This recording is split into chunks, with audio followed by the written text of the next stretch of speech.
Finally, things are heating up. It's been a very quiet offseason as of late, other than the Aaron Nola extension and rumors. But finally, some things to talk about. Other than my Craig Council video a couple weeks ago, literally a month, I can finally sit down and make a legit free agency video. We got some signings, and we have a huge blockbuster trade that I will be talking about in today's video. Also, if you've been watching my previous videos, I rearranged some things. I'm in a different setup. Still have all my goodies back here, but yeah. Also, I gotta show off my new shirt I got today. Chicago, home, North Pole, Santa Claus, basketball, hockey, football, basketball. You know, if you know me and you know this channel, I'm a Chicago sports fan all around, especially my Cubs. So when I saw this today, I'm like, I gotta get it. It's like a Christmas sweater, t-shirt, you know. But anyways, okay, enough rambling. Let's get into it. In today's video, we're gonna be covering things like the Orioles going out and replacing Felix Bautista, Cincinnati Reds signing a utility player that just had a breakout season, Arizona Diamondbacks bolstering their rotation, and the biggest one of all, the Yankees coming out and showing even more that they want to win. Let's see how well it pays off next year. Anyways, we're gonna get it started. This is why you clicked on the video. New York Yankees acquire Juan Soto from the San Diego Padres. Like I said, it's been a very quiet offseason so far, with rumors that Yankees want to acquire Juan Soto. Who knew? There were rumors that the Cubs wanted to go out for and get him, and me being a Cubs fan, I love that idea, but I really didn't ever think that we would get him, so I'm not even upset about it. To be honest, I can't even think of other rumors. I don't think the Mets were really involved, so the Yankees sought out and got their man, and a lineup with Judge and Soto. Sign me up already. There were a total of 7 players involved in this trade. The main one, of course, being Juan Soto, but followed along from San Diego to New York with him, outfielder Trent Grisham. But Padres receive in the trade right-handed pitcher Michael King, right-handed pitcher Drew Thorpe, another right-handed pitcher Johnny Brito, another right-handed pitcher Randy Vasquez, and a veteran platoon catcher in Kyle Higashioka, who has been with the Yankees organization since 2008, I'm pretty sure. But he's still under team control. He's 33, so there's no doubt. If you're a baseball fan, you understand how good this is for Yankees fans and just the whole organization and team itself. The Yankees missed the playoffs in 2023. Literally such a disappointing year. Garrett Cole winning Cy Young was like the highlight of the season, but like Anthony Rizzo going out with injury to concussion. Giancarlo Stanton missing games, always being injured. He can't stay healthy. I did hear he lost some weight during his injury. Maybe that'll help in his play. We'll just have to see. And then, of course, the big one, Judge, signing a legendary contract last offseason, and this year putting up great numbers while healthy, but still missing half the season or a little less than half. But man, the Yankees just got hit with that injury bug. Not to mention Carlos Rodon missing a lot of time and then coming back, and he sucked. He was not what the Yankees wanted. So for the Yankees to come out this offseason and get Juan freaking Soto is amazing. You guys should know how good Juan Soto is, but let me just read these to you. In 214 games with the Padres since being traded, he batted a .265 batting average, a .405 slug, and a .488 OPS, with 41 homers and 125 RBIs. And that was just in his time in San Diego since being traded in the 2022 trade deadline. Here's one thing I'm not prepared to talk about in today's video is the Yankees also, a day or two before this, did trade for Alex Verdugo from the Red Sox, which, one, is crazy because that's their rival. Why would the Red Sox do that? That's questionable. But they did it. And so you think, okay, they have Stanton, Judge, and now Verdugo.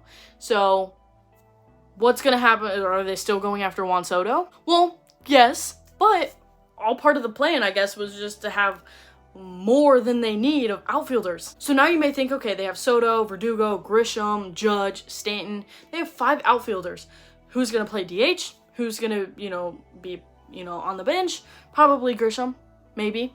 But you can assume that Stanton will return to DH or still play in left. And you're going to put Soto in right field, because the one thing that Soto lacks is being a great defender. That's the one thing he lacks. Everything else he excels in. You think that in Yankee Stadium, they'll probably put Soto in right, shorter field. And like I said, because of his defensive shortcomings, they might put him out in right or leave him to be just DH depending on how long Stanton will be out. Who knows? That's, not my job to discover, but we'll all kind of see how that all folds out. But no matter what, he's going to have a place on that team, on the roster, of course. Moving on to Trent Grisham, he's kind of an underwhelming player, very below average, but he's an excellent defender, having won 2 Gold Gloves in his career. Pretty good, so that's why you think, Trent Grisham, is he going to play in center, Judge in right? Like, you just don't know where it's going to play out. Or if one of them is hurt, Trent Grisham will just slide in where like Stanton would be or where Judge would be, or so on and so on. You just don't know. That's what we'll find out eventually. But in the last 2 seasons, Trent Grisham only batted .191 with a .300 slug and a .647 OPS, which is pretty good. Like, honestly, that's one of the brighter sides of his numbers. Also, in 2 seasons, having hit 30 homers and 103 RBIs. But he's definitely a decent, nice addition to add to your roster, especially as like a bench platoon kind of person or a backup for, like I said, an injury. Okay, now we're gonna move on to the Padres side of things. Okay, so Juan Soto only having 1 year left under team control, it was clear that the Padres wanted to trade him only to cut salary payroll. Apparently they had to get a loan to cover all of their salary costs, which is crazy because, I mean, you think they have Bogarts, Tatis, they had Snell, Musgrove, and of course Machado. They had like a lot of players to pay well. So yeah, Juan Soto going into the season expecting $33 million in arbitration, that's absolutely nuts. So they had to cut some of that cost. And the Yankees were more than happy to take that on. But it came at a cost. The Padres couldn't be too picky with who they were going to acquire. Another thing I thought was interesting and made a lot of sense is because the Padres are kind of broke and they can't go after this offseason for pitching, like that's why they're not bringing Hader back or Snell. They can't go out and get any pitching this offseason, spend big money. So they had to acquire that in arms via Juan Soto trade from the Yankees. That's why they got 4 arms. So it kind of makes sense, but it's still disappointing. No matter what, you're trading away Juan Soto. You're not going to get exact return for that, okay? Especially the Yankees are looking at it like he's just a 1-year rental. And Juan Soto's agent is Scott Boras, who, if you don't know, is like one of the more popular, agents. Like, he's Cody Bellinger's agent, which me as a Cubs fan, I'm scared about. But he's not big on extensions. So the Yankees might understand that this is literally their only year with Juan Soto. It's very unlikely that they can extend him, but miracles can happen, so we'll just see. To tell you a little bit more, right-handed pitcher Michael King. He's 28. He still has 2 years left under team control. He does have yet to reach 250 innings of playing time. He was mainly bullpen, but did return to the rotation in this past season. Drew Thorpe, who is 23, is a former second-round pick who finished last season with 5 starts in AA and recorded a 2.52 ERA. So, some light ahead for the Padres to look forward to, young arms. Randy Vasquez, who is 25, he made his big league debut. Why did I say it like that? He made his big league debut in 2023. He appeared 11 times with 5 starts and compiled a 2.87 ERA. So again, not bad. Some, little key additions to help with your rotation, your bullpen, everything in the near future. Obviously, Michael King already having a lot of experience, ready to go in your rotation, in your long relief bullpen, however the Padres use him, he's a good arm to have immediately. Then you have Johnny Brito, who is 25 as well. He appeared in 25 appearances, compiling a 4.28 ERA, so a little bit higher up there. Last but not least, we got Kyle Higashioka. He's definitely just a platoon. He's got the age, he's 33. He's definitely just like a platoon backup catcher. He's not an everyday catcher, but he is entering his final year of team control, which is crazy because he's 33, but that happens. His batting average over his 7 years with the Yankees is .210. With a .253 slug and a .394 OPS, hitting 40 home runs and 121 RBIs. Everyone's very confused in ways of this trade. Does it make sense? I think overall, the Padres couldn't be too picky because Juan Soto's a rental. He's very expensive. And also, they don't have the money to bring in, like, I don't even know. They don't have money to bring in a star player. Nestor Cortez. They couldn't bring in, like, a key starter like that. They couldn't be picky. They had to take on a bunch of low payroll arms and one catcher. So I think in terms of that, this does make sense. But I mean, I can see why Padres fans could be disappointed. But you know, you still have Machado, Bogarts, and Tatis. So and Musgrove, you still have like your guys. So I think this is just how it is. So the main topic of this video was, of course, the big blockbuster trade. So now that I covered that, the rest of these are going to be smooth sailing, so just embrace and enjoy, I guess. We have 3 more to talk about. Moving on to the Diamondbacks signing. After falling short of, you know, winning the World Series, the Diamondbacks knew that they had to come back and bolster their rotation. I wouldn't necessarily call the rotation disappointing, but they fell short of what Zach Gallen should have been, okay? He I don't want to say down year, not at all. Just not as high as, you know, his ceiling is. So they did, in fact, bolster their rotation with signing Eduardo Rodriguez, who was formerly with the Detroit Tigers, on a 4-year, $80 million deal, with incentives included in that contract, and also a 5th-year option, but we'll see how that works. Eduardo Rodriguez signed back in after the 2021 season, signed a 6-year contract with the Detroit Tigers, was going to get traded this past offseason, and opted out because the Dodgers wouldn't pay more money, like it's this whole thing. So anyways, but then he ends up leaving in free agency anyways, after he was a big baby about not wanting to leave Detroit because that's his home, and then opts out and literally takes, like, I believe the same amount of money annually. But I get it. He wants to play a contending team, which the Diamondbacks are very well coming back strong next season. I fully believe that. And the Detroit Tigers seemingly aren't really going anywhere. Yes, they have prospects like Max Clark, which I'm really excited to see in the coming years, but no, there's nothing there. There's nothing there. It does seem that he will be their number 3 spot behind Zach Gallen and Merrill Kelly. He is a 30-year-old left-hander. He finished 2023 with a 3.30 ERA and having finished pitching just over 150 innings. He missed all of June with an injury and was really good in his first 11 starts of the season, and then coming back from June had a bit of a down second half, and that did alter his numbers a bit. But in his first 11 starts, he had like a 2-something ERA, and then in the second half he had like a 4-something ERA.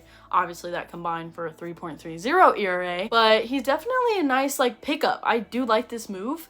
It will be nice. He's kind of been a quiet, shadowed player on the Tigers the last 2 years just because they're trash, but it's kind of nice to see him go to a team that, you know, he'll be a bigger name. He's actually helping a team try to get to the playoffs again. So anyways, that's wrapping up that. Next, moving on to the Baltimore Orioles, replacing Felix Bautista for 1 year, Craig Kimbrel. They signed Craig Kimbrel on a 1-year, $13 million deal with Bautista undergoing Tommy John. He hasn't pitched since August 25th, so he didn't pitch at all in September. So the Orioles are actually being smart, and they signed Craig Kimbrel, who is older in age, but is one of like the better veteran closers, okay? Like, yes, he's getting older, but he's still like playoff experience. Obviously the last year or two with the Phillies, like he's a nice addition to have. The Orioles were smart with bringing him in on just a 1-year deal while Bautista can get healthy again, because boy was he dominant in 2023. I mean, I believe he won, what was it, reliever of the year? Yeah.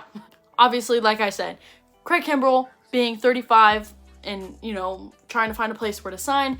Yes, he's getting older and he has a lot of playoff experience. Of course, he wanted to go to a contending team, which the Orioles have for him after they've won 101 games. Kimbrel went 8-6 with a 3.26 ERA and recording 23 saves. So overall strong numbers, and of course pitching in the playoffs, and they made it to the NLCS. But okay, I think that sums up this. Now we got one more signing I will be talking about today. Moving on to the man, Jeimer Canderlario. Cubs traded for him at the deadline after he was having quite a breakout season. So infielder Jeimer Canderlario signs with the Cincinnati Reds on a 3-year, $45 million deal, I believe with an option for a 4th year. He is a veteran switch hitter coming off one of his best career seasons yet, having hit with a .251 batting average with 22 homers and 70 RBIs, with also having played first base and third base. With the Reds cutting Joey Votto from first base to make room for their young core, they have Elly De La Cruz, who could play third base, could play shortstop.